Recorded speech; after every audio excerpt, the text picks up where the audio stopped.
Happy Thursday, guys. Today, Willy is off leash for the very first time. He has been leashed ever since I started trying to take him outside with me on our little walks in Kentucky on the farm. I still don't feel 100% confident doing this, so he still kind of feels like he's on the leash with me since he's still wearing his harness. I don't know if you can see, it's the yellow thing just past his collar there. So we have a lot of little holes over here on our porch under the lattice where he could get up under the porch, and I obviously wouldn't be able to get to him.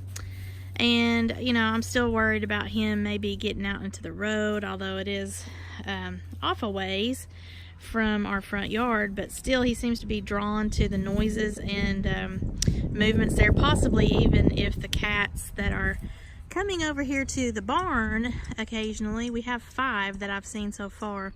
We think they might be the neighbors' cats across the street from us, so he might be smelling them down our road here. That's towards the road, so down our driveway towards the road. And he seems to be drawn to want to go that way when we go on our walks. So I'm trying to not use the N word because once you say that word, he knows, oh, I'm not supposed to be doing that. Let me go do it. Just like a kid, just like a baby. So I try to just coax him in the opposite directions and stuff so that he kind of doesn't get too interested in going all the way over there. But right now I'm testing it to where he can kind of be off leash and get a little bit more freedom, because he is just becoming unruly with Simone at night, just tearing her up, like body slamming her and just chasing her all over that little room. They're in the dining room right now because we don't have any furniture in there, so that's the cat room, the unofficial cat room. And I just feel so bad for her. She's actually stuffing herself into the little round cat climber thing. It's just not even probably 2 feet, I guess, a little over 2 feet. She stuffs her little body down into the lower part of that because he can't really get to her there after she's had enough. And she loves to play with him, but he gets so rough, and I guess it's all this pent up energy and not wanting to be in that room for so long. Simone has been in captivity, so to speak, since she got injured from Willy doing that very thing, playing really rough with her. He was just a little kitten then. She's been pent up with us in the house since October, when we found out we were going to get transferred to Kentucky. And then, of course, once we got her trapped inside the house with us so that she could heal, I don't know if you all remember, but he had actually been wrestling with her and had bit her under her chin.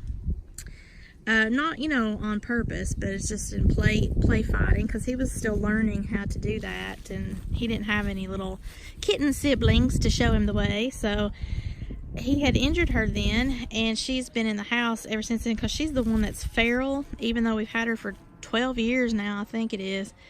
She just, man, you just can't touch her. You can't hardly deal with her. So once we got her in the house there in Texas, I didn't let her back out because I knew that we were going to be moving. So it took her 2 months to heal anyway. And then, of course, we were starting to get a bunch of workers there and getting packed up and all that stuff. So it's been a trauma and a drama for her as well as all of us. But she is getting restless. String Bean, her daughter, she's been outside a couple times on the leash just like Willy. But Willy's been out a lot more often because he's more curious and he's not as fearful and timid about every little noise the way that String Bean and Simone are, because I guess it's that feral streak that runs through them. String Bean is not standoffish with me at all, though.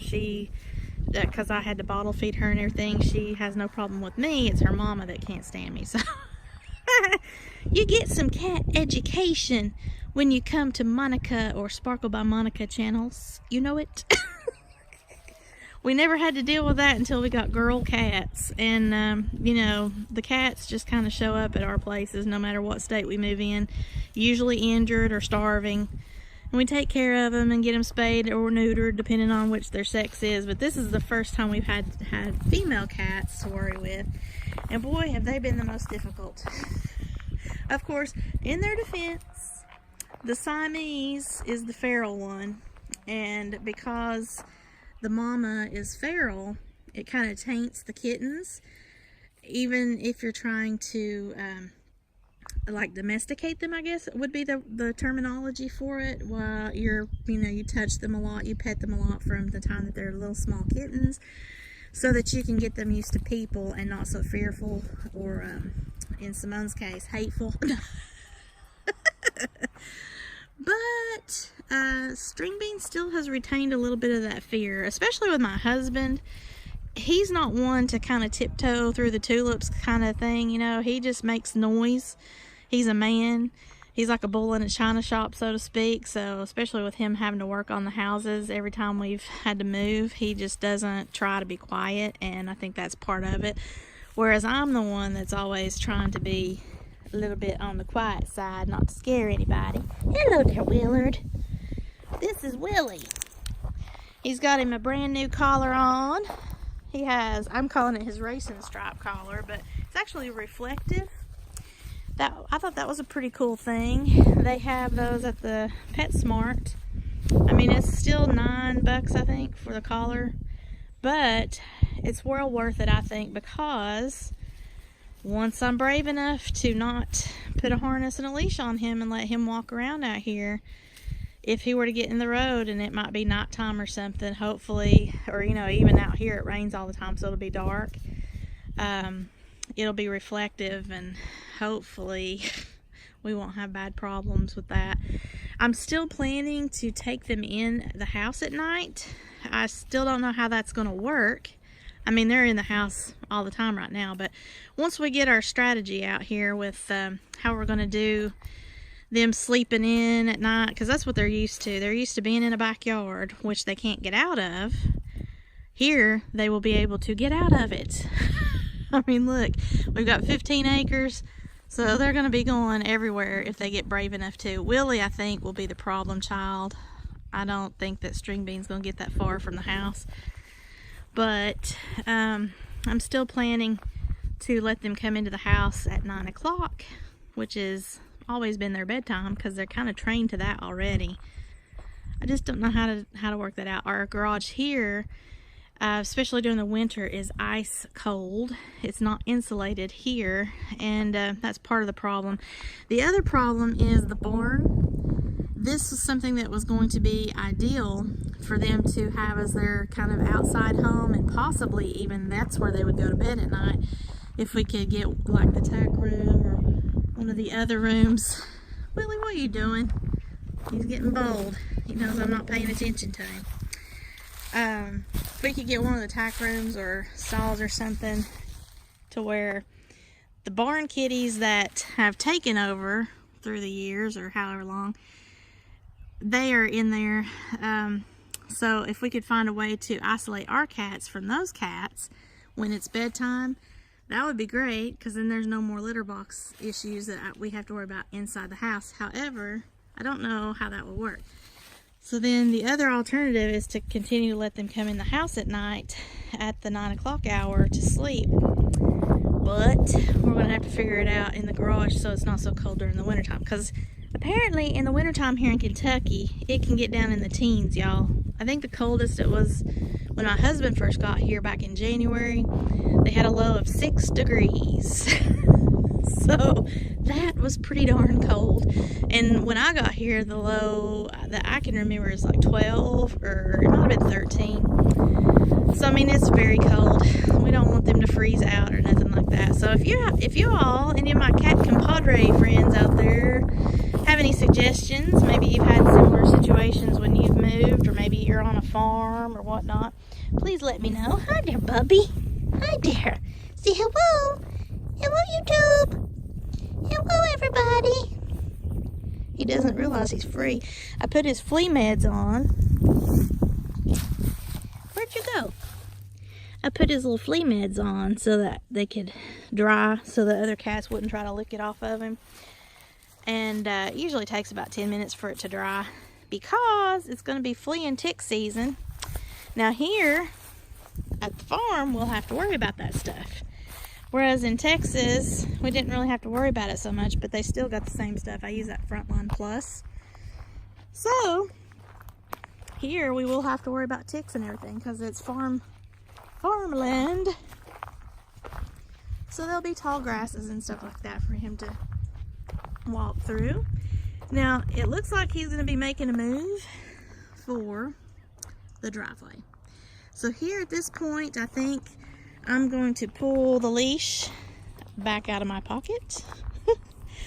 And you can probably hear the cars. They don't really go that fast because it's kind of on a U shape, like a horseshoe type deal. But I think I'm going to put him back on the leash and let him walk around a little bit more before I take him in. Again, if y'all have any kind of suggestions for me, if you've been in this predicament, let me know, because I'd be really interested in any kind of feedback from you guys. I apologize again about the internet connection and stuff.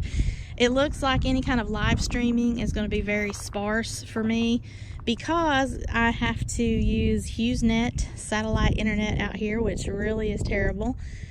And they only put you on a 10 gigabyte plan, which anybody that has to monitor their data, which I've not been used to because we always had Spectrum and Wi-Fi, you know that that's not an ideal situation, especially for live streaming and uploading and downloading things. So I'll probably be doing things like this where I'm just making the videos and trying to upload it during the 2 to 8 a.m. bonus time, which is the off-peak hours that they give you a little bit of extra data. I did increase my AT&T data plan. Some of you were talking about making it a hotspot and trying to use that. Unfortunately, also again because of where I live, AT&T doesn't have the fiber network out here. So the unlimited version of what I'm getting, I can still get my cellular service. Ooh, you chasing bugs, y'all. I can still get my cellular service, but it is like still a limit. So I think it's like 22 gigabytes of data per device, which would be my actual cell phone, my husband's cell phone. And then if I turn my cell phone into a hotspot so I can use my computer or maybe even his laptop or the Kindle, I think it's 15 gigabytes of data per device for the month. So it's even still limited because after you go through that data, then they knock your speed down. So I haven't had that happen yet on my cell phone or using the hotspot or anything like that yet. I have had it happen so far being on that HughesNet satellite, so that's not pleasant, and it's very expensive. I think it's like $3 per gigabyte through HughesNet. Man, it's just, you know, I love where I live. It's beautiful. But getting used to a life of not having easy internet connectivity and all of that stuff is really going to be a bummer, especially since I do all of my business and everything online. Again, hey, if y'all have any kind of suggestions or whatever for that issue as well, I'd appreciate it. I've mentioned it in a couple of my videos since moving here, and I haven't heard anything back as far as any kind of alternatives. Here at my particular location, I only had the option of HughesNet or Viasat satellite internet. We can't get the AT&T U-verse out here. However, there is a tower way over there. It's not that far. I mean, we can all see it from the whole community here. But that tower is not live yet. It's been built for a couple of years now from what the community says. But even AT&T can't tell us when it's going to go live.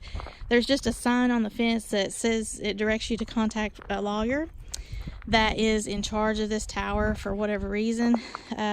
You know, I guess they're thinking of going live here before too long, but it's for the community. I mean, even though it's already built, I guess if whoever's in the community says, I don't like that tower, you've got somebody you can complain to, but good luck. I mean, it's already built. So once that goes live, I might be able to have access to that. If any of y'all have AT&T U-verse, let me know how you like it.